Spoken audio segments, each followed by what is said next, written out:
Hey guys, this is Tokyo-ish Podcast, and you can catch my erotic exotic show once a week on all platforms wherever you stream your podcasts. Now tune in to me, Tatiana, asking the adult stars and playmates all the hard questions. Ever wonder what a stripper does at the grocery store? Well, come find out on Tokyo-ish Podcast. That's Tokyo ISHH, if you dare. Toodles. Okay, everybody, we decided to take this week off, so here's one of our classic episodes. Hope you enjoy.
Here, Matthew Haas, as always.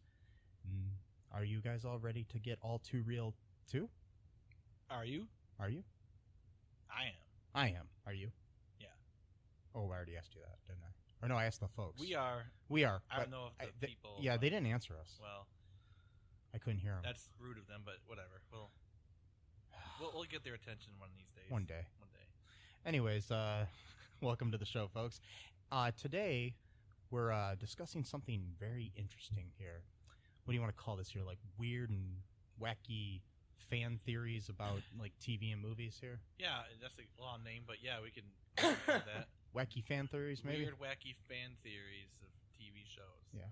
All too wacky? All too... no, you're not. Sorry. Maybe not. Yeah. All too really wacky?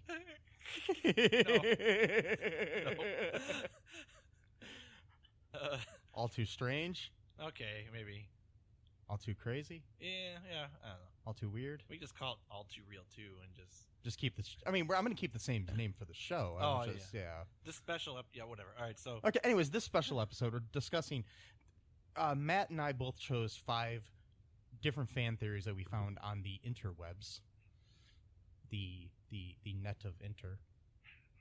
Anyways, that we kind of found enjoyable. I'm gonna let Matt talk about his 5 first, and we're gonna kind of discuss each one as we go, and hopefully you'll enjoy our nice little discussion of these crazy, wacky, weird and wild fan theories. They're all too wacky and weird. Good. I like that DJ voice. Hey! All of a sudden you changed into a DJ voice. Yes, I did. Okay, folks, these are wacky. All right, anyways. Okay, here we go. All right, what's the first one here, Matt? It's the SS Minnow was actually a drug vessel. Okay, if you don't know what the SS Minnow was, that was the vessel on Gilligan's Island. So what's the deal here? What are people saying? Basically, that... Like, okay, so... How do I explain this? Like, it's hard to put into words, but basically, like, it had something to do with, like, someone had taken way too much luggage on the boat for, like, a 3-hour boat ride, because it was supposed to be, like, a 3-hour... Yeah, almost all of them did. I mean, they all had changes of clothing and stuff, except for Gilligan and Skipper. Exactly, so it was kind of like... And the professor, maybe, too. But, what's going on with that? And then especially the Howells, though. The Howells tended to have... Mr. and Mrs. Howell had a lot of different clothing. Right, so it always kind of had some sort of, like, thing. And then one of them was supposed to be actually an undercover agent. I forgot which character. And that they were essentially going to make, like, the bust. before everything happened, and of Yeah. course they I think it was couldn't. Mary Ann. That's that right. they It were was, I saying- think yeah. Mary Ann was supposed to be like an undercover agent that was going to arrest them before everything went south, and then now Yeah. she had to keep her cover because she was stuck with them. So if they knew that she was going to arrest them, they probably would kill her on the island because there's no rules there and whatever. And it's just a weird like take on such a like happy show. Oh, Like, yeah. you know what I mean? Like because it makes it like I've- really really dark. Like I read another one too where they were saying that like Gilligan's Island was hell, oh and each of the characters represented like the 7 deadly sins. So yeah, there's a lot of weird theories Which about one Gilligan's. is which one would be Gilligan or Skipper? Skipper, I think, was like gluttony or something. All right, because okay. he's- What about Gilligan though? What would he be? I can't remember. Just goofy? Is that a sin? No. Okay. Oh. No, Just that being- no, that's a Disney character. Okay. Well, we all know now that. Oh, never mind. Yeah. Yeah, I don't know. But yeah, it's just I don't know. It's crazy. This one, I mean, what do you think the chances of that being part of the idea that that Sherwood Schwartz had when he created the TV show? I don't think so. I don't Because either. it was not that kind of a show, No. and plus, during that era, that wasn't really a thing that people were doing for the most part, except if you were like really, really edgy and trying to do something different. But Yeah, there wasn't really a lot of like metaphors and symbolism when it comes to things, in my opinion. But I do like the idea. It's an interesting theory that they had. But yeah, what was the next crazy one? Well, It was Zach Morris actually is living in a fantasy world. and that- Zach Morris, in case you don't know, is the lead character in Saved by the Bell, as well as Good Morning Miss Bliss. Yes. The show prior to it. Yeah, Good Morning Miss Bliss was the show on the Disney Channel, which took place in Indiana, and they were junior high. I think they were in 7th grade. And he was kind of like he aspired to be the Zach Morris that he was later on in high school, but he didn't ever quite. No one ever quite saw him that way, so it didn't really work. Like he tried to do like schemes, and he tried to like I don't know, be seductive, I guess, to the girls, but he was kind of more of a nerd. no one really took him seriously. And then the theory is that when that show got canceled or got changed into Saved by the Bell, Yeah, retooled as they call it in the business. yeah, retooled, and Miss Bliss was removed from the show completely. So was a few of his friends, and then a few of them stayed on. Like Lisa was there, Screech, came Basically, it was Lisa Screech in and that, him. and that was it, then, right? Lisa Screech.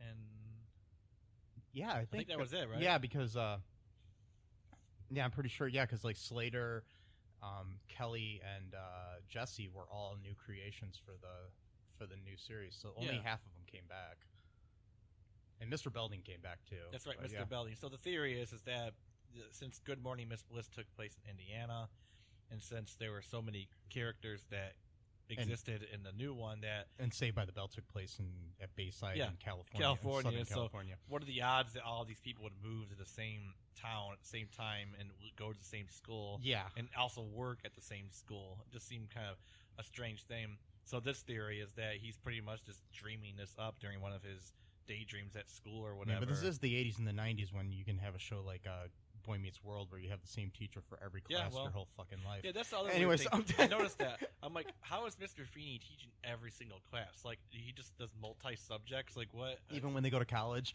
Is he the only teacher who works I in the know. school? Like, who No, else? there was Mr. Turner. Yeah, but then he got into, like, a motorcycle accident, and no one ever saw him again. So you don't know what happened to him. Did he die? There's got to be some theories there. Yeah, Andy, we that should have could looked pro- that one up. Yeah. Oh, well, we'll do that another time. Another maybe. time, yeah. And so basically, this theory is just that he's dreaming all of this up because he's kind of like a dweeb, if you will, if you're in 1987, a dweeb, who is like the golden boy who can do no wrong, as this article says, and how the girls are just fawning after him, and they fall for his quite stupid seductive techniques that really aren't. Yeah, at it's all like everybody wants convincing. every girl wants to date him, every guy wants to be him. Right. And it's kind of crazy. And then, the only character that didn't really change from the one show to the other, I mean, I guess Belding didn't really change much, but Screech didn't change at all. Screech was kind of nerdy. Actually, Screech kind of got nerdier. He did, yeah. It was like, I don't know. Yeah, Screech. They kind of did the whole like take him to the extreme. Yeah, where you become a caricature of a caricature. Like Britta did on Community, or what they did to Britta on Community, where she kind of had that going on. And I think they did that on purpose on Community more than on like this show, where it just kind of gradually happened. Yeah, or like the whole like Steve Urkel type thing of the era. Right, God, Urkel mania. Yeah. Yeah. And there was even some quote evidence with the actual theme song to the show where he's talking about like because he wakes up in the morning, bell gives out a warning. Right. And then don't know if I can make it on time. Right. And then give myself. It's all right because I'm saved by the bell. And the bell, I guess, is supposed to be his alarm, like waking him up. Or something. Oh no, the bell would make him go into fantasy world. Though, because that would be where he wants. Oh, to be, gotcha. I think I don't know. It had something to do like that. It was that's pretty much all there is to that theory. That's not. Yeah, because in the lyrics of the song don't really fit his character at all. I know because he's not the type to do those things. It's like you know because like we said, everybody bows to Zach and he gets away with so much shit. I mean, I love those things that Funny or Die do, where there's Zach Morris's trash thing. Zach Morris is trash. Yeah, because he is. They're hilarious. All the things he's pulled, like how has he not gone to jail for any of these things, like or some of them at least. And I mean, I don't think this was a purposely done thing that they did when they were retooling the show, because I don't think they were smart enough to do this. But I totally buy this theory. Because it makes sense. Yeah. Because, I mean, really, it seems like that whole show. Because, I mean, the thing is, they were in school for way too long, too. Yeah, weren't they like 6 years in high school or something like that? And then you have like characters just disappear. Like for a little bit there, was it like Kelly and Jesse just disappeared for a while, and they replaced them with Tori. Oh yeah, that's right. Yeah, they had those like rotating episodes where like 1 week Tori would be there, and then the next week Kelly and because I actually know what happened behind the scenes. There was like negotiations of their contracts, and they had already shot, and NBC wanted more episodes, so they shot them, and then they just rotated them in. But it's funny then, like Tori's not there when they graduate. Like, you know, is Tori just a made up character in Zach's head? Like, you know, he's trying to deal, and it's Tori in certain ways was like kind of a combo of Kelly and Jesse in certain ways, personality wise. And it was like, hey, we can get this one actress and get her to play basically two characters. That's my theory on that one. I really like this theory a lot. Yeah. And I think there could be like, I don't know, essays written upon this probably, and there probably are. There probably are. And what would that do with the college years then? Would that be also part of his fantasy? I think so, but I mean, that's more of like a fever dream though. But then we get into like the new class, where nothing makes sense because Zach's not part of that. That's right. Screech comes in like the second season after the college years got canceled. Yeah. They brought Screech back. Okay. And he's the assistant to the principal. And Belding's after going to 1 year of college, he's an assistant. Yeah, he's like an assistant principal. That's pretty at the school. impressive. I mean, I didn't know you could get that in a year. Well, apparently, if you're Screech, you can.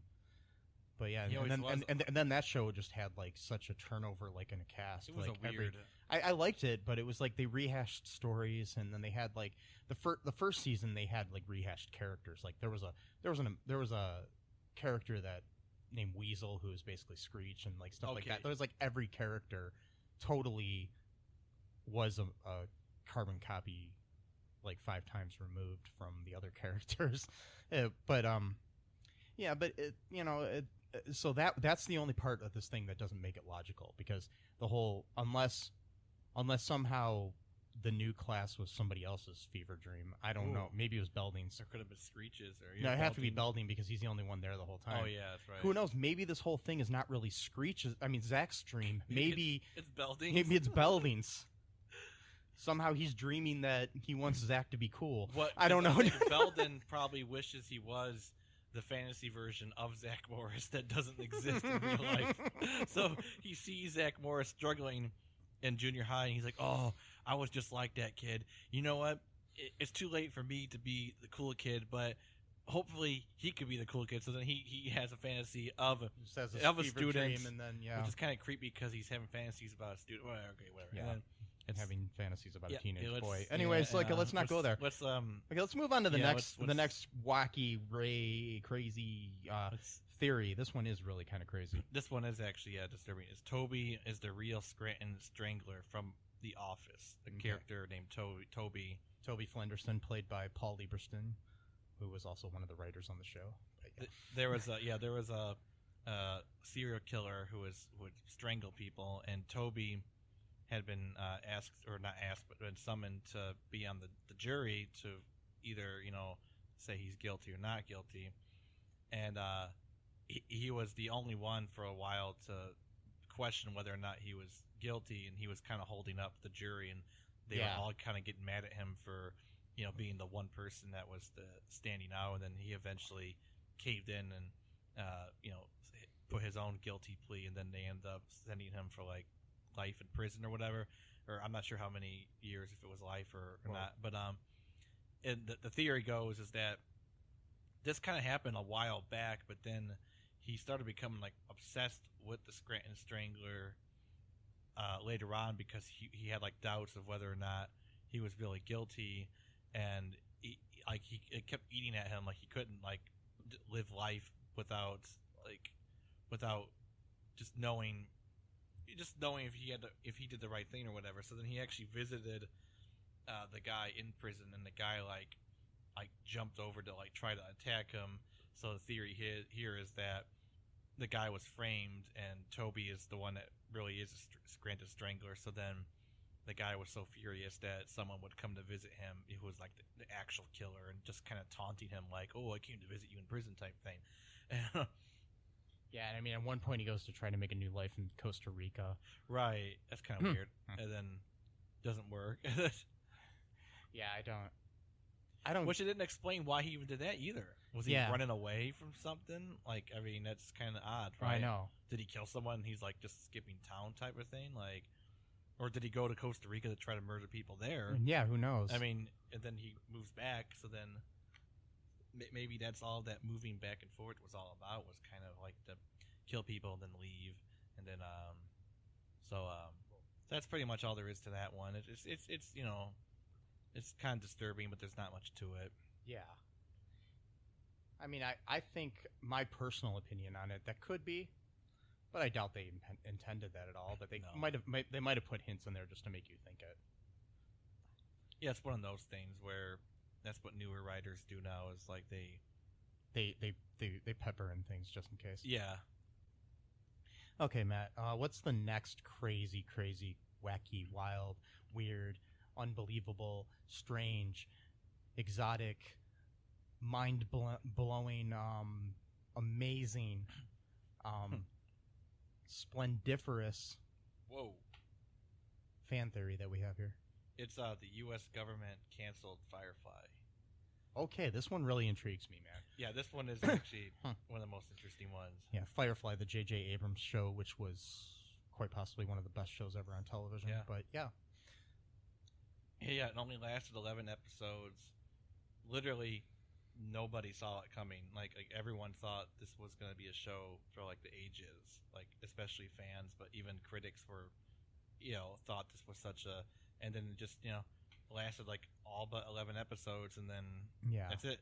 There was talks. The ratings kind of sucked. Well, yeah, but they also aired it out of order and shit too. Well, Fox fucked with it. See, that's the thing too. Yeah, one of the episodes. So like there was a whole continuity issue that a lot of time that confuses people, viewers, because it was a later episode that aired as the first episode, and the pilot aired later in the season. You already learned stuff that you weren't supposed to learn yet, and it's just weird. And but basically, it's about like, it's called like a space opera, I guess, and it's about like a kind of like a group of rebels who are like fighting an oppressive, like almost kind of like a fascistic regime called Union of Allied Planets, and they're basically like your typical like conquer all, have a very strict kind of structured life for the people, like curfews and everything. It's very, very hierarchical type of society that they, are trying to impose on all the planets, and this is like a group of rebels that are trying, to fight against that, and also they're making money by being like kind of bounty hunters and stuff. Well, yeah, they were doing all kinds of stuff. And, it's kind of like a Han Solo type thing, like, where they were good guys, but they were still had like their own kind of it's like Han moral, Solo like, or Cowboy Bebop sort of thing or whatever. I think Cowboy Bebop is probably the closest probably in tone to it. Yeah, if you haven't seen that show, it's a really good show. You should check it. I The mean, you probably greatest anime series ever made, in my opinion. But that's only my opinion, and my opinion matters because I'm always right. Well, oh wait, no, I'm not. Yeah. So I guess the theory to this, the people like the fans who have this belief, is that this was 2002, the fall season of 2002, and during this time, the Bush administration was just starting to ramp up propaganda, to justify a war about 6 months later. And I remember this because it was like in September or August of that year, and I actually remember going to my friend's it was canceled house. just 3 minutes before 3 months. 3 minutes. Yeah, 3 minutes before the war. 3 months before the invasion of Iraq. Right.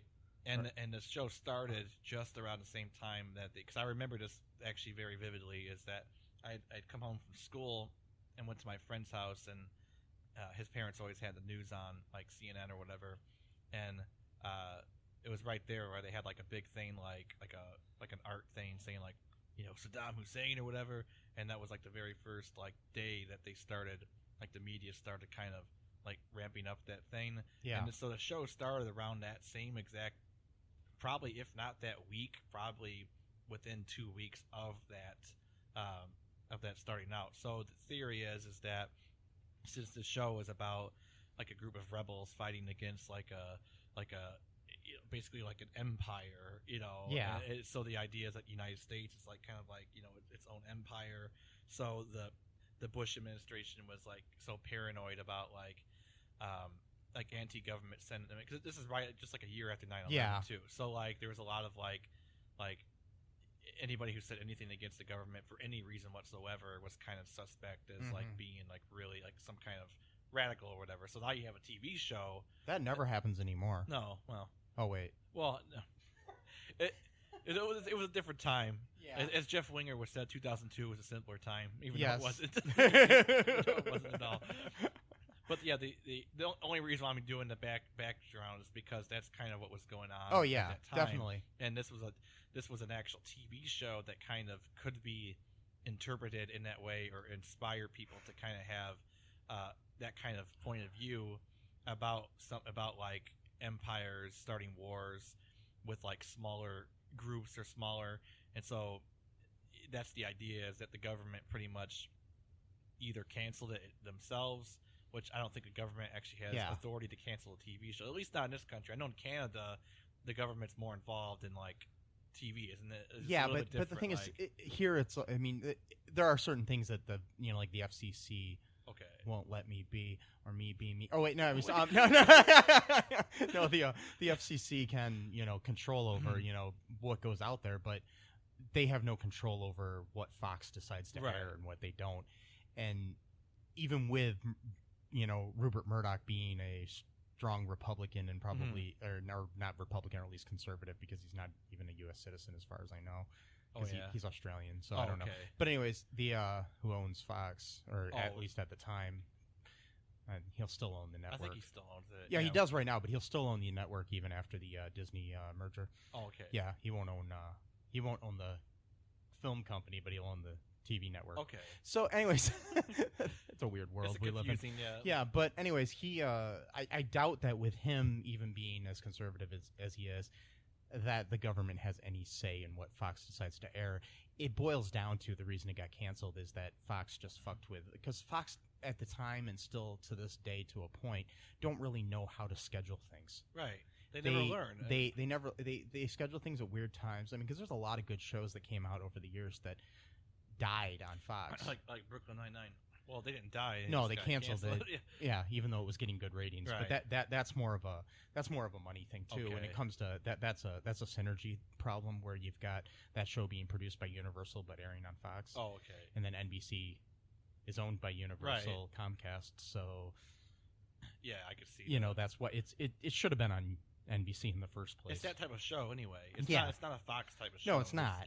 I mean, it's so. Anyway. I mean, Fox was trying to get that kind of show, though, which okay. was good at the time. But, and I mean, it's just like why they brought in, Tim Allen's show, Last Man Standing, because that's produced by Fox, whereas it was on ABC, which is a right. Disney-owned station. So, the reason that show got canceled, and then there was like a whole conspiracy about liberals getting it canceled because, which is, in my opinion, just as insane as this theory, if not more. But and Tim Allen himself has even come out and said that it was a money thing, Right. which it was, because you got a show that's being produced by Fox, but it's not airing on ABC, and So it's you got to pay two companies essentially. it's easier to have something in house. Right. And produce it, and plus Tim Allen was asking for more money on his contract, He's which such a I mean, huge star. I mean, yeah, but I mean, regardless, he probably deserved it because it's not. I mean, I'm not a big fan of his, but I'm not going to deny the fact that the guy is popular, and people like him, and I mean, he did do Home Improvement for years, and probably it's not like he's just a nobody actor. No, he's a pretty big star. Yeah, so he probably deserves to be paid big star money. And I don't think ABC was willing to pay him, so that's why they canceled the show. Which makes sense. He was in one of my favorite movies of all time.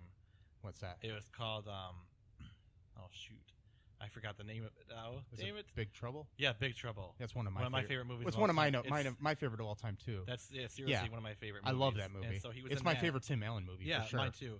Yeah, and I actually kind of like Christmas with the Cranks a little bit. Oh, I love Christmas with the Cranks. I watch that every Christmas. Yeah, me too. And then I mean, I like Tim Allen a lot. Yeah, Don't get me too. wrong. I'm just not a big fan of him politically. Right, but right. The thing is, unlike some people, I don't hold somebody's politics in mind when they're acting. Right.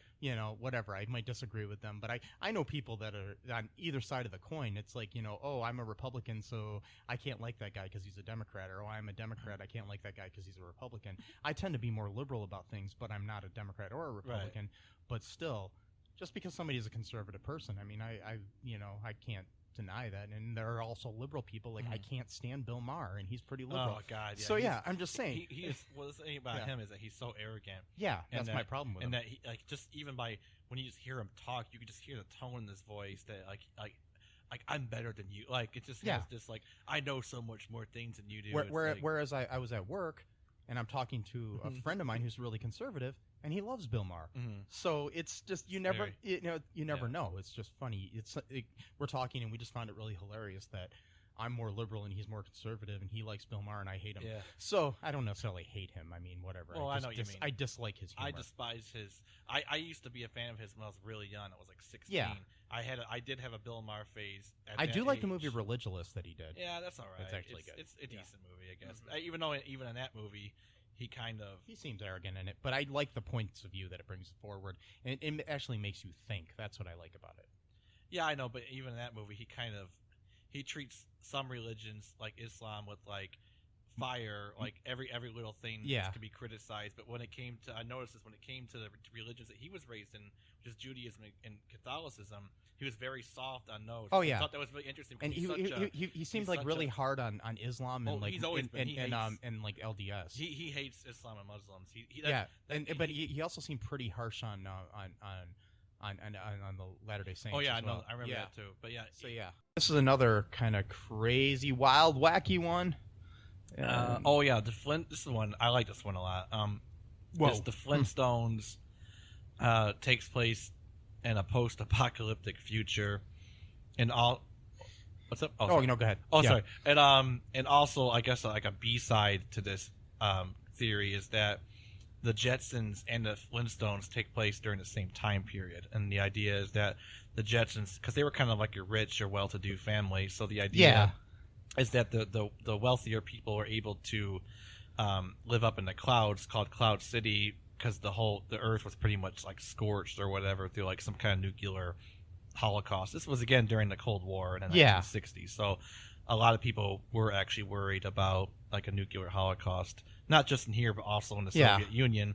The government in the Soviet Union was also telling its citizens that the United States is going to bomb them into oblivion. So a lot of people in the world were really, really concerned about, like my parents, for example, like when they were in school, they made them do that stupid duck and cover thing, like that can actually save you from anything. But so people actually did have those kind of like drills or whatnot. Mhm.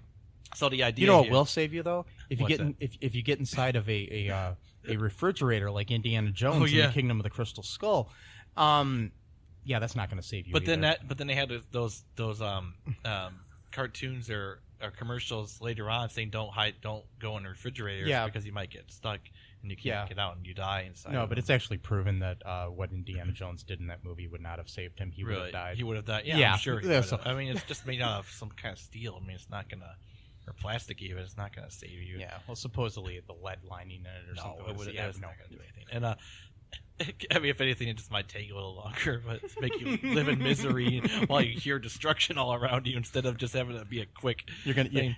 you might have a refrigerator collapse around you instead of near you. Yeah. Yeah, but anyways, so yeah, this theory is that the Jetsons were part of a wealthier class, and that they were able to live in Cloud City, whereas the Flintstones were, couldn't afford to live there, so they were forced to live on Earth. was Lando Calrissian in this Cloud No, City? he wasn't. Oh, okay, He just wasn't making sure. Was it actually called Cloud City, or No. Oh, it's Orbit City. Orbit Sorry, City. Orbit. Yeah, I no. keep calling it Cloud. Wow, I keep calling it Cloud City. No, it's cool. It makes sense. So yeah, an Orbit City. And, Yeah. And the sort of like, I guess, evidence for this, for want of a better word, is that the Flintstones like used like dinosaurs and animals as like to do like modern like tools. So the idea is like, well, how would they know how to use Like that they had the idea of a vacuum cleaner because they used to have them Right. prior to the post-apocalyptic thing happening. But my question is, okay, there's dinosaurs in this world. Yeah. So where did the dinosaurs come from? I don't know. They just appear after the nuclear holocaust. Like, And then I have the question. There's the movie too. There's a movie that's right, yeah, that's where the they're both- Jetsons meet yeah. the Flintstones I or remember whatever it that. is, or the Flintstones meet the Jetsons, whatever it's called. Yeah. Yeah. So and they time travel, that's right. Okay, and I haven't seen that in ages. I haven't either. Oh And my I'm trying to God. remember the details of that movie, but I'm just trying to figure out how that explains this theory. I don't remember the time travel part. I do remember the part where they had the music video of "Take on Me." Oh, did they? Yeah, the Jetsons' daughter. I forgot her name. Whatever her name is. Judy. Judy. I guess she has a crush on this guy or something, and she kind of has like this like daydream or whatever. Was that in that movie, or was that in the Jetsons movie? maybe it was because just- there was also the Jetsons movie that was in theaters. Oh, maybe. It was Yeah, in that this one was like I think a made-for-TV or direct-to-video Yeah. or whatever it was at the time. Yeah. But it was like the Flintstones meet the Jetsons, or Jetsons meet the Flintstones, and I just remember there was time travel involved, and I'm pretty sure like I can't remember if it was. I think it was like that George and the Jetsons family traveled back to the time period of the Flintstones. But my theory is maybe they didn't really time travel and they just fell down there. Yeah, maybe they just they fell from Orbit City. Yeah. And they couldn't afford to go back, I guess. Yeah. Yeah, because I remember George, I think, trying to drive the car and couldn't figure it out or something like that because they used their feet, I think. Now I'm going to have to look this movie up this and is watch it. Yeah, it's been a while since I've seen it. It's been ages since I've seen it. But yeah, that's basically the gist of that theory is that I don't really buy it. I don't buy it. I mean, it's kind of fun to think about. It's a fun theory to think about. Okay, now here's like that was your fifth one that you chose here. Okay. So now we've got there's 5 that I looked through. Not necessarily my favorite theories, but ones I chose, if that makes sense. That I found online. Okay, this one is kind of crazy. Jack in Titanic, Leonardo DiCaprio's character, is from the future. Basically, could Jack Dawson's intentions for saving Rose have been something other than love? Fan theory posits that he's actually a time traveler who came from the future to keep Rose from committing suicide.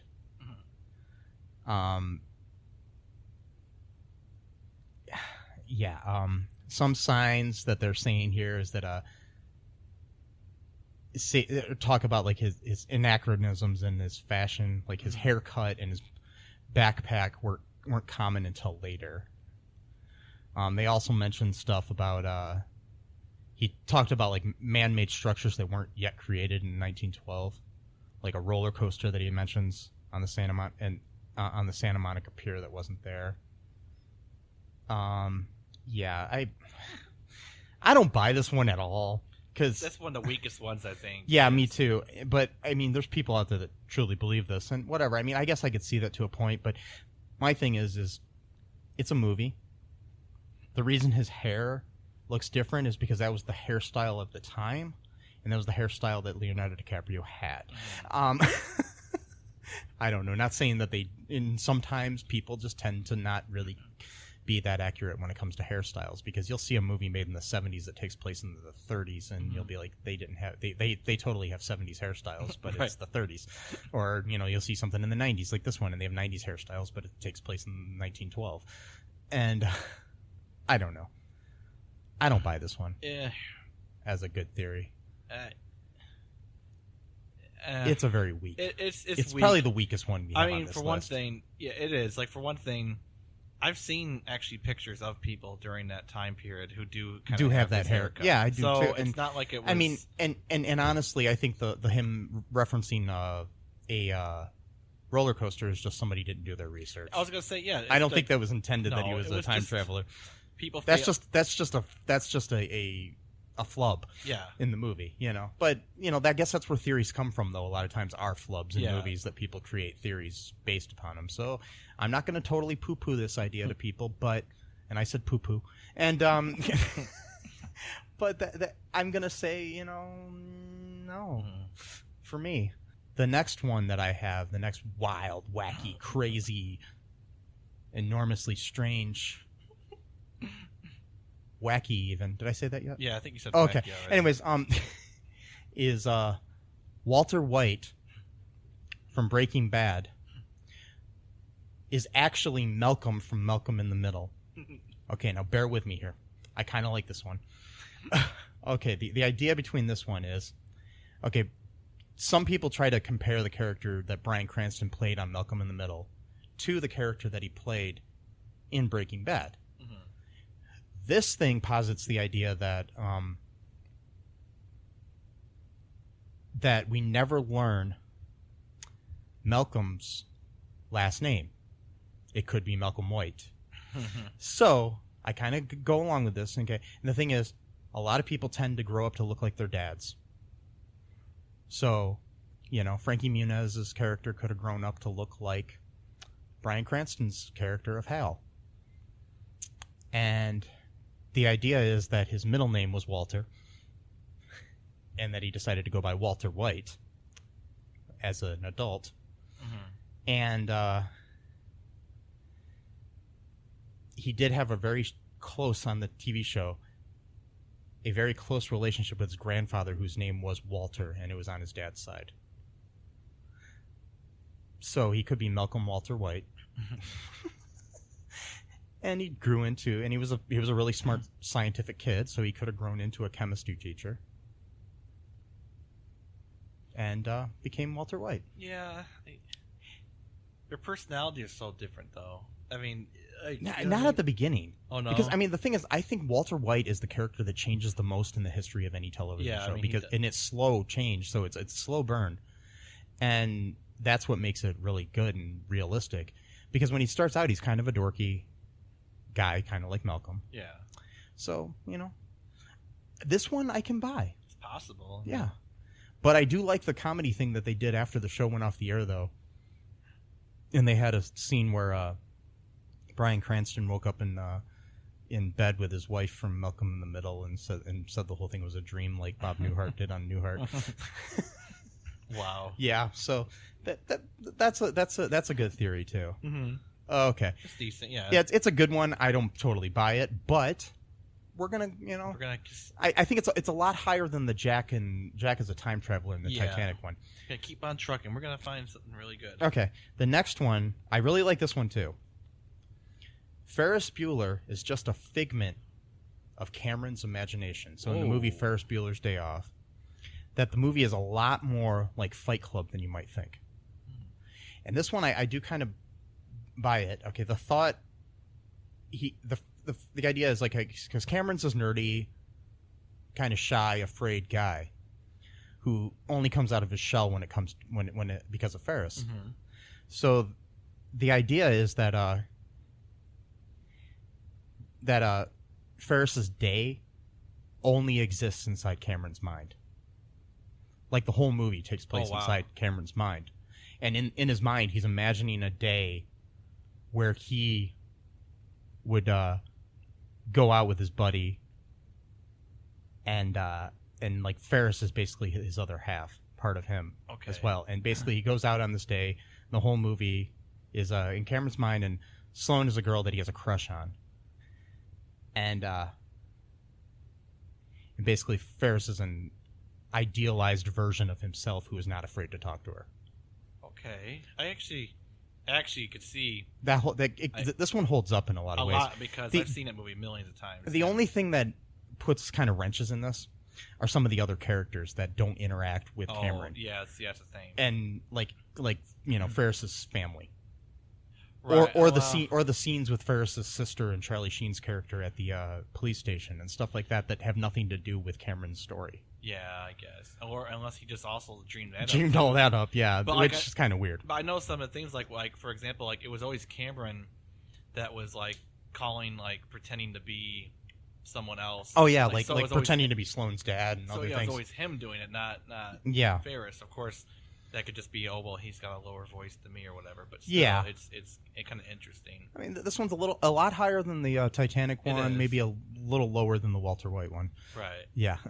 And I kind of like too, because Sloane, even though like she clearly is dating Ferris, there's also a few moments where she's kind of like acts a little bit, I guess, kind of flirty, too sweet to him. That she's a little flirty with Cameron. Yeah, normally wouldn't. I mean, not always, but normally wouldn't usually do something like that. Yeah, like if we were hanging out and one of our girlfriends was with us, I don't think she would be flirting with the other one of us. Right.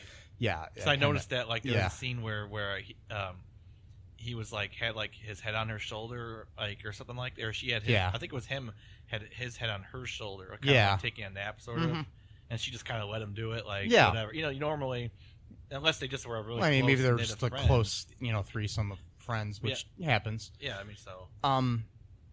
Yeah, so I mean, like on a scale of 1 to 10, I give this one maybe a 5. Yeah, but yeah, that's still a good one.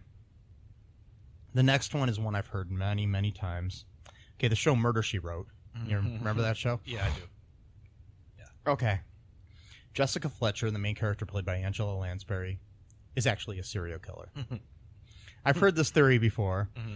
I've also heard it applied to other shows like Diagnosis Murder and other shows where it just, it's like very coincidental that the main character is always around murder. Yeah. Because in this show, because I'm going to apply it to Diagnosis Murder as well, because I've heard that one. Like, Diagnosis Murder, like in this one, she's a writer. Diagnosis Murder, he's a doctor.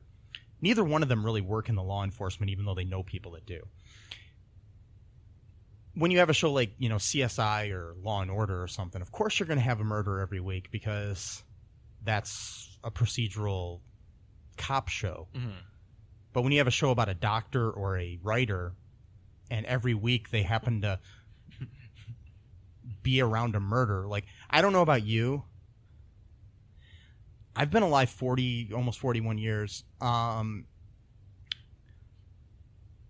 many murders have you been around? None, 0.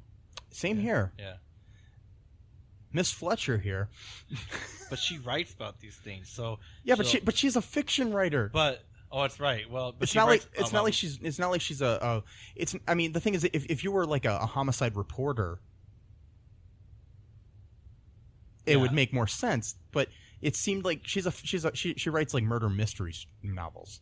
Okay, yeah. See, now and so for her to be around murder like everywhere she goes, and most of these murders, a lot of them took place in the small town that she lived in, Cabot Cove, which is a small town. And if I lived in a small town, people just kept dying. Like a murder every single week. I would get a little suspicious here. And it's not like it's a serial killer either. It's a different killer each week. Well, that's how she plants the evidence each time. Yeah. So the idea is that maybe she's a serial killer who's just like,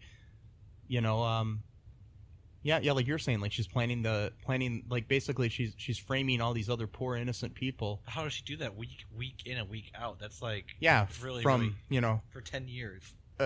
12 years, Was it from 12 1984 to 1996. Oh, okay. And then some movies after that too.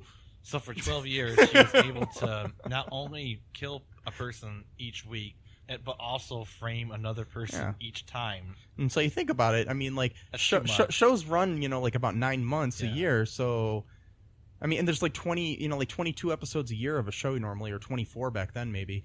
Right. So times 12. What is that? That's like.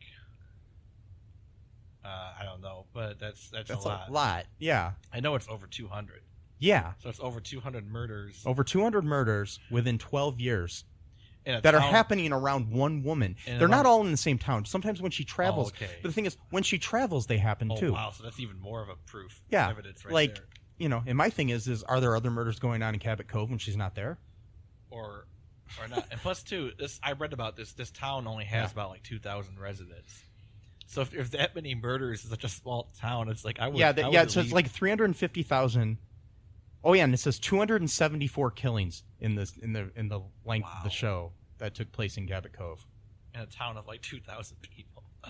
So that's kind of like what percentage of that? That's a lot. That would make Cabot Cove the murder capital of the country, at least, or maybe the world. Yeah. By percentage. And who would just want to live there at that point? I mean, you're going to have more than 274 murders sometimes in a year in like Chicago, but those are big cities, though. But those are big cities. Exactly. Yeah. Don't go by quantity; you go by the percentage. Yeah. Rate So basically, Cabot Cove is the most dangerous city in America, possibly the world. Yes. Okay. So don't move to Cabot Cove, Maine. You know what? A lot of creepy stories take place in Maine. You notice that? Like all Stephen King's books. Oh, yeah, well, that's because Stephen King's from Maine. But definitely, yeah. But that's the thing. Maine probably hates the fact because they can't get any tourism because all these stories about like serial killers or like quiet and like foggy Maine. Don't drive at night because the roads are curvy and you might find a guy standing in front of you in the road with like a axe or something like that. Yeah. I mean, that's or some random, fear-based thing that looks like a clown is going to start attacking you. Literally, when I think of Maine, literally the first thing I think of is a foggy night and my car breaking down. Yeah. And someone like walking on the road. That's what I think of when I think of Maine. Well, there are many reasons I've never visited Maine, and that's one of them. Yeah. I don't know if I would, to be honest. At night, at least. No. In the daytime, sure. Yeah, let's go to Maine in the day. Just for a day, and then we leave. And then we leave before it gets dark out. 17 hours to drive there. I'm not saying go far into Maine. We just go into like the closest city to the border. And then as soon as the sun goes down, we just drive into the next state. Well, we're safe now. We're not in Maine anymore. And then if we want to visit things in Maine, we wake up the next day and we go to a hotel in another state. Wow. Gotta make sure the sun don't set in Maine. That's a good title for something. A book right there. Or the sun don't rise in Maine. Ooh, there we go. It's always dark. Yeah. It's scary. I can actually pitch that to Stephen King. Hey, can I get you to write half the book for me, and then I'll write the other half, and then we can both make money from it? Yeah. I'm sure he'll be up for that. I'll just bank off your name to sell it. Stephen King is actually a really cool guy. I know. He the thing I find really cool about him is I'm on a little tangent about him, even though this has nothing to do with Jessica Fletcher. But yeah. well, she was a murder mystery writer, so was he. Yeah. He allows people to take his short stories as long as they're not making money off of them and turn them into films for $1. Okay. All you got to do is send them $1 and you can do it. Yeah, like I had friends in college. Like a lot of college kids will do that. Like for their class projects or something like that, they'll take one of his short stories and turn it into a movie. He'll let you adapt it as long as you're not going to make money off of it. It's pretty cool. Yeah, so it's pretty cool. Cool guy. Okay, so yeah, and that one, I really think that sweet old Angela Lansbury as Jessica Fletcher is a serial killer. And by proxy, I think I'm going to apply that to Mark Sloan on Diagnosis Murder. And, I don't know, Perry Mason as well. And all these other shows where somebody's not... I mean, the lawyer thing makes a little more sense dealing with, criminals and murderers and stuff. But there's some of these shows where it's like... I don't know. What about Castle? That's another interesting one. Yeah, but Why he's a writer, Uh-huh. but he's working with a cop. But then again, I guess you can say the same thing for Jessica Fletcher and Mark Sloan, because Mark Sloan's son is like a cop on Diagnosis Murder, and there's a like a police, sheriff or something, I can't remember his name, that works with Jessica on Murder, She Wrote from Cabot Cove, like the head of the cops. But still, that many murders in that small town. At least like some of these other shows like take place in bigger cities. Mm-hmm. Like, I mean, I don't know where Castle takes place. Doesn't it take place in like LA or New York or something? I think so. Yeah. And so and then it's a bigger city. I think it's like Los Angeles on Diagnosis Murder. So I'll let those all pass as being just, they call in the doctor to just, or the writer to do that. But in a small town like Cabot Cove, 274 murders in 12 years. Mm-hmm. That's a lot. That's like the size of like Sylvania. Well, no, it's even smaller than Sylvania. Yeah, Sylvania, Ohio, which is that has like at least like what? Yeah, 20,000 people. I mean, this is like a really small suburb so type this town is like or even something. smaller than that. So imagine This is like around here we have like White House, Ohio, or something, or like a small town like that. Maybe I don't know if that maybe means 350,000. that means like 1 out of 20 people. Maybe 3,500 people there. Yeah, that means like 1 out of 20 people have a chance of being murdered in this town. That's pretty bad. Like That's right on the sign that greets you when you drive into the town. in Maine General, it says that. Yeah, yes, one out of 20 of you is gonna die. Good luck. By the way, we have good seafood here, so Yeah. get it while you can. Yeah. 'cause you're gonna get stabbed. Get some Maine lobster, and that's MAINE, not MAIN, like the Maine lobster. it? No, anyways, that's a bad How I Met Your Mother joke. Wow. Anyways, I'm gonna end this here with my granddaddy big favorite Ooh. theory of all time of anything ever. This is what we call the Tommy Westfall Universe Hypothesis. It's got a fancy title, so you know what that means. Mhm. It's wild and wacky. It's wild and yeah. Wacky. Wacky. No, You don't like that I word. don't like that. I don't like the way it's said. Wacky. Ugh, The way I say it? that kind of. Wacky. Well, that's no. But Wacky. now that's just kind of dark and disturbing now. But Wild and wacky. Wacky. Okay. Anyways, folks, okay, so in the 80s, there was, before Grey's Anatomy, before ER, there was Saint Elsewhere. And they did it best, in my opinion. As much as people love Grey's Anatomy, and as much as I loved ER. No comment on Grey's Anatomy. Anyways, the show, there was a show called Saint Elsewhere that ran for 6 years. And then in 1988, when on the series finale, they pulled a major plot twist. Major plot twist. There was a character named Tommy Westfall, who was the autistic son of Dr. Westfall, who was one of the characters on the show. Okay, it is strongly suggested at the end of the series that all along, with all of its characters and mishaps and other happenings that were going on in this show, they were all inside the mind of Tommy Westfall. He had, the way the show ended is he's in this room. He has a snow globe in his hand, if I'm remembering correctly. It's been a while since I've seen this clip. He has a snow globe of the hospital St. Elsewhere, and he's just looking at it. His dad comes home, and it's Westfall, but he's not a doctor. Comes home, and one of the other doctors is sitting there, this older doctor that Norman Lloyd played, is sitting there as well, like as his, what appears to be like the dad of Westfall now, even though he was a different doctor in the hospital. And Westfall comes home and he's wearing like a hard hat and some overalls and stuff like that, and I can't remember exactly like that, but he looks like he's a construction worker.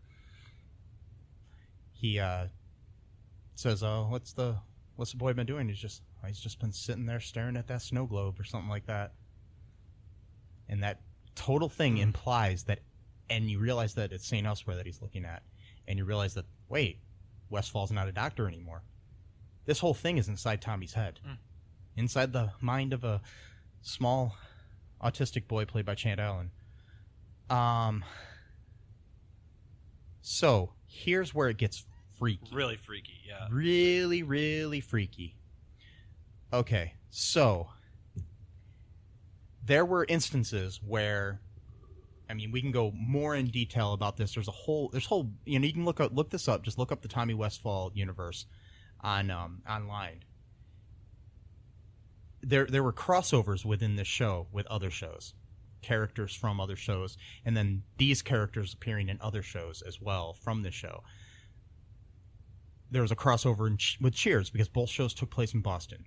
So during the actual show, like, some of the doctors went to Cheers to have a beer, and the characters of Norm and all them, Norm and I don't know, whatever the other characters' name, Cliff. There we go. And Cliff, and, yeah, and then all the characters, Sam Malone and all them, appeared in that episode.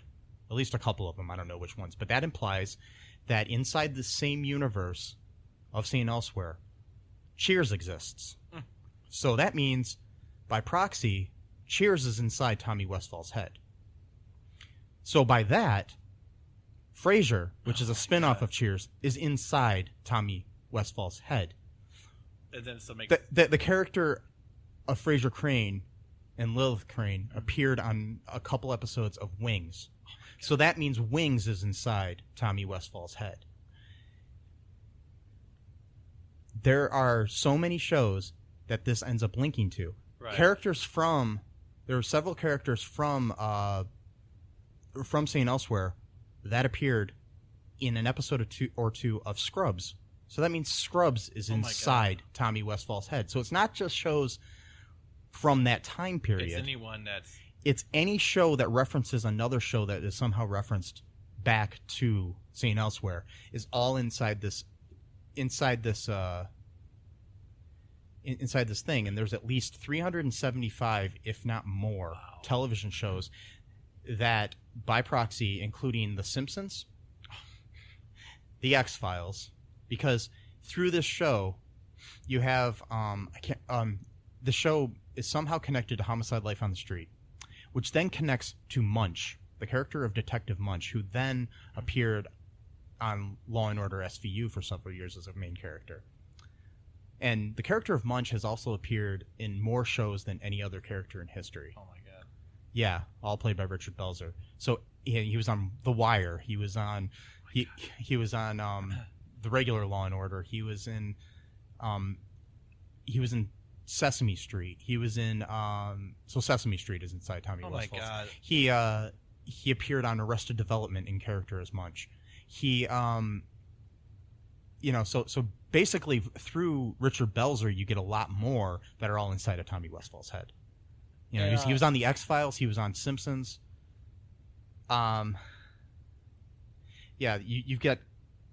You can even connect, I'm not sure exactly how, but you can connect The Facts of Life. You can connect Friends.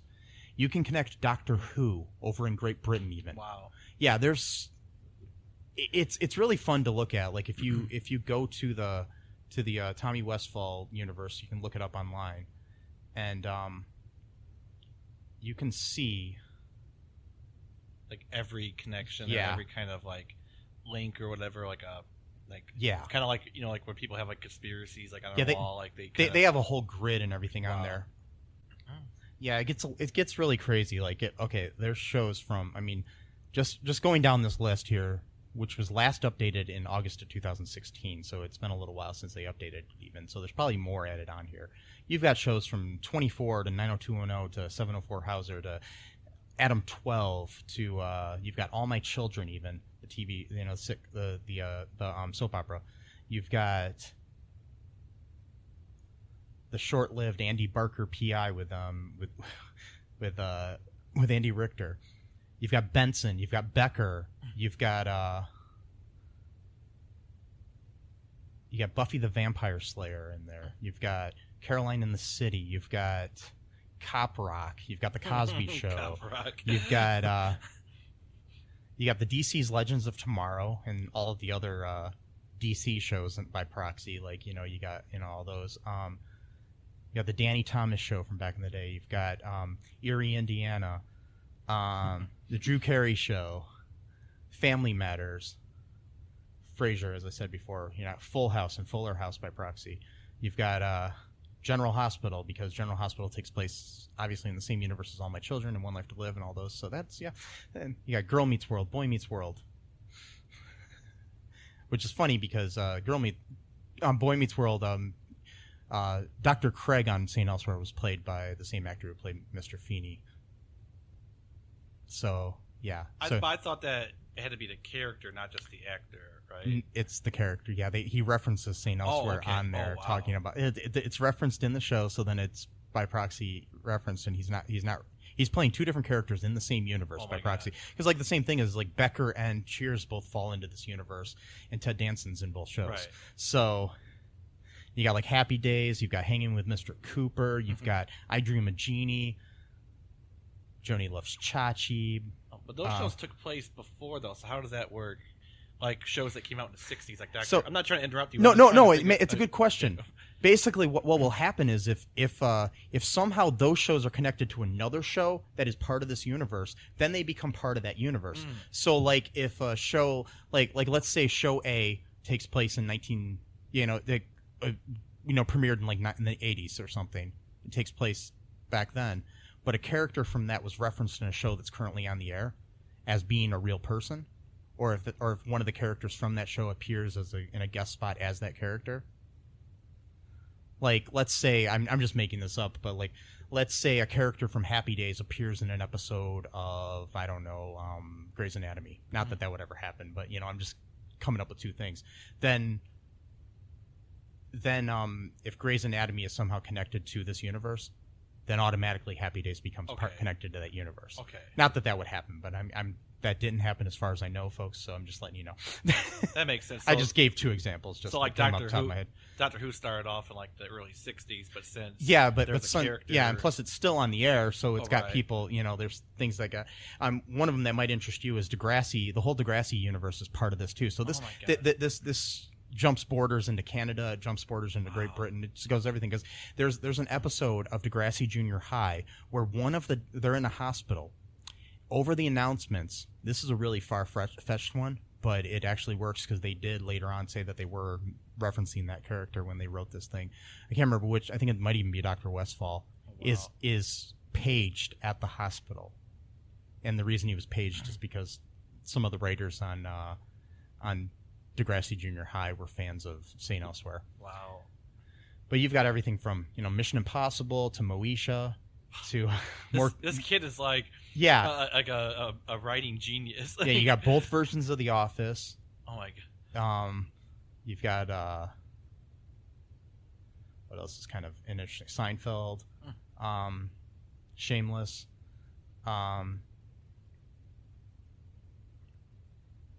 You've got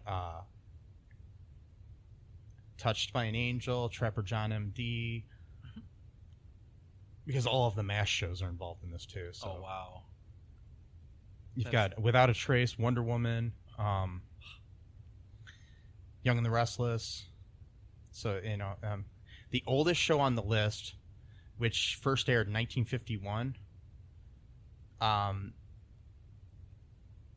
It was is I Love Lucy. So in that and there's currently, at the time in 2016 when they made this list, there were currently 49 shows that were on the air at that point that were in the Tommy Westphall universe. Wow.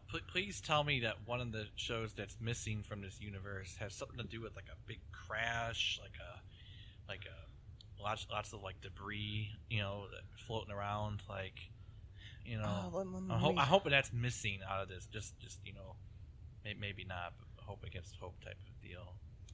It's not on the list. Oh my god! Well, there we go. Yeah, we're speaking of Big Bang Theory, folks, and I don't really care. It just got canceled after 12 glorious years. 12 years, yeah. That's a long time. Yeah, but like I said, the whole Degrassi universe is in there, and like you've got like Cosby Show and Different World, which are in the same universe. They're part of it. This kid's like all over the place. Like he's got ideas for every you got, show. You got both the sitcom ER and the show ER are both part of this. Which there was a sitcom named ER, which also featured George Clooney, which was only on for one season. And George Clooney, and it was on 1984. So yeah, look it up sometime. It's interesting to see. George Clooney was in it as like an orderly or something, and it was a sitcom on, I think it was on NBC as well. Yeah, and Elliot Gould was in it too, and it was about a ER hospital. But then he ended up getting cast later on in the drama ER. That's like bizarre. Yeah.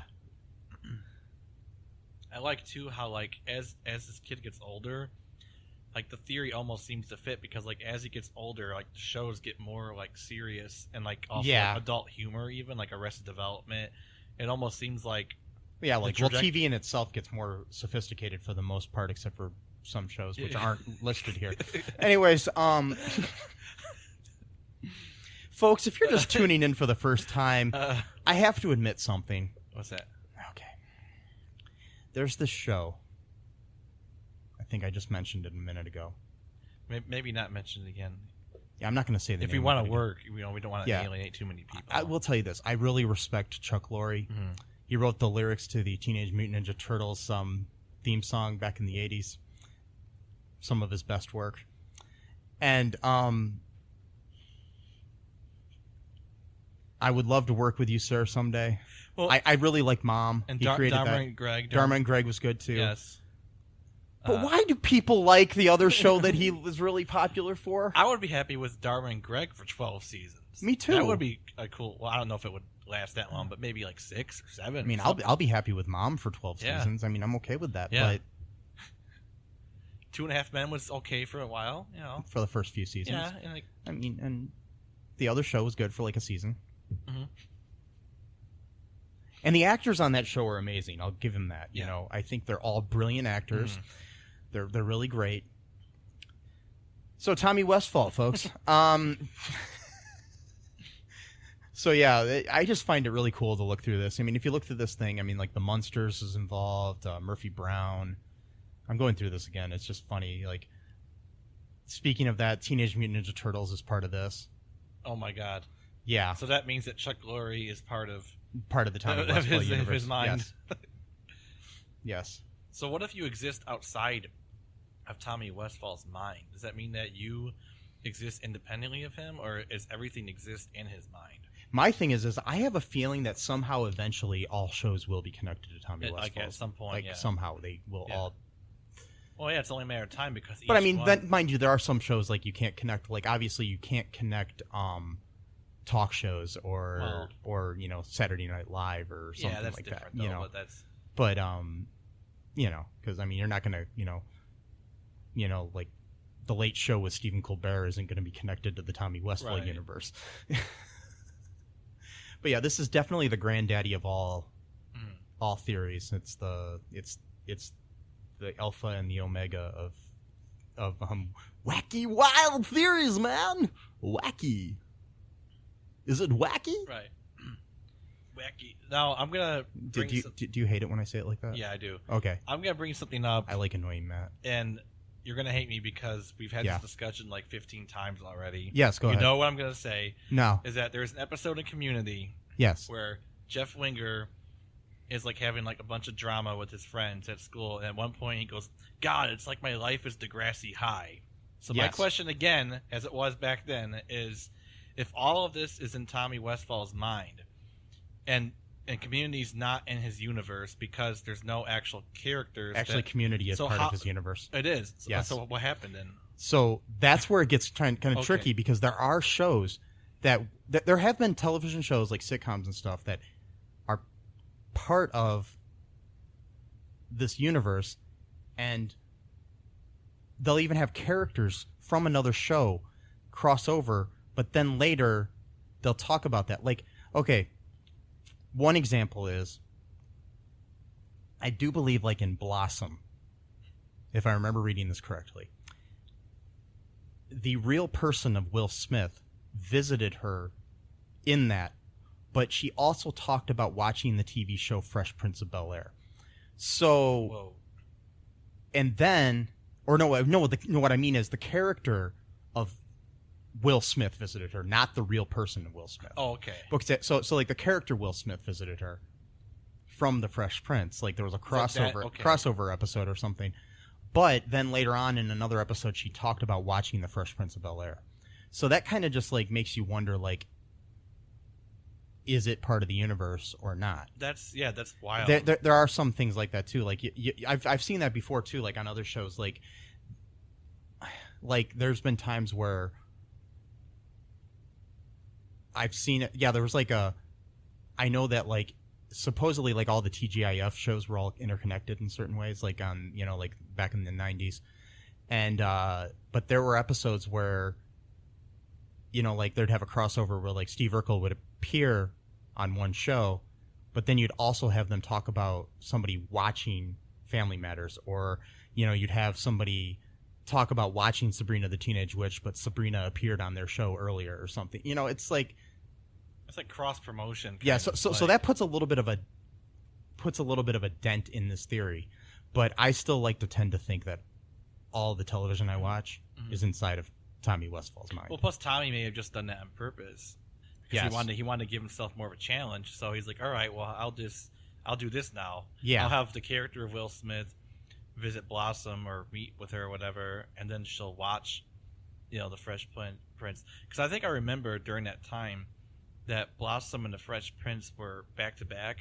Yeah, one of them I'm not sure which one came first in that, but I know that they were one after the other. On like was it Saturday or Sunday nights? I don't remember. I think it was like Mondays actually. Yeah, okay. Yeah. But I remember them being one right after the other. So that could have been like maybe like a cross promotional thing. You know what it was then? It was probably then Blossom probably came first then, because you would have the Fresh Prince on that show, and then the next episode would be the Fresh Prince. I don't know. And then I'm gonna have to go with my old TV guides from like 1993, and which I don't own anymore, but.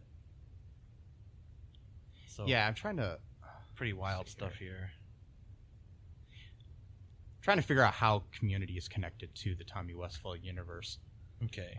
Because at the time, though, you said it wasn't because there wasn't actually any characters from any of the show. But my question, I know how it's connected. Okay. It's through a fictional brand of potato chips. Oh, the Let's brand? Let's potato chips. Oh, that's because Let's potato chips appear in Arrested Development, in which Munch also appears. Right, okay. So that connects you to everything he was part of. And Let's was in a whole bunch of shows. Like it was a whole company that just made fake chips, right? Oh yeah, they're on Brooklyn Nine-Nine all the time too. It's just Let's. There's a company that makes fake props for TV shows, but the most popular show to ever have Let's on it is Community. Yeah, because they make a big deal about it, and now it's on like a bunch of shows. Yeah, I noticed that now. So like get your hands. But up I think by Arrested Development might have been one of the first shows to have it on there. Wow. But or maybe it was even before that. But there was also the Wild Oil Company from the TV show Running Wild also appeared in the episode The Psychology of Letting Go. And so I guess that connects it to the Tommy Westphall universe. There's a whole there's a Tommy Westphall wiki too as well, so you can go through that and it tells you exactly how every show is connected. It gives you a summary of the show and then how every show is connected. So that's awesome. You could probably get into this rabbit hole, and never come out. Yeah, be stuck there and just read. And eventually you'll be inside that snow globe. Yeah, you'll be part of his. I mean, who knows? Maybe this podcast is inside Tommy Westphall's That's what I'm saying. head. What if something happens where somehow a character, not the actor or actress, but the character. What if they do a show with us, but they go into that character? So now technically, All2ReelToo is in Tommy Westphall's mind. What if we're all inside of Tommy That's what Westphall? I'm starting to wonder. What if the world, the universe, is all inside of a snow globe? Realistically speaking, if a little kid, of course he's not a little kid now, but if a kid turned into an adult is able to come up with 374 shows and counting to date just in his mind, not even writing it down, just all in his head, I'm pretty sure that he's got the whole universe inside his head. So he's got the whole world in his mind. No. Okay. Anyways, so And hands because he's holding the snow yeah, globe. he's got the whole world in a snow globe in his hands. Anyways, so yeah, this one I'm gonna fully believe. Yeah, I'm. And I believe that you, me, and our listeners Oh are my- all inside of Tommy oh my Westfall's head. Whoa.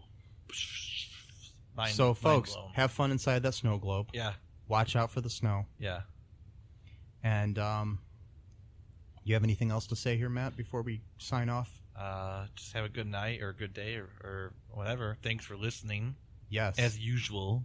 Yes. Because I'm pretty sure most of you are. I know this. continue- I know this episode was a little wacky. Yes, it was. Wacky. Mm. Matt, you're gonna kill me, aren't you? Okay, folks. If Matt doesn't kill me, we'll be back next time with another episode of All2ReelToo. So, bye-bye. Thanks for listening to All2ReelToo podcast, a Cullen Park production. Produced and edited by Michael E. Cullen II. Music by Matthew Hawes. Subscribe and share the show. Visit us at cullenpark.com.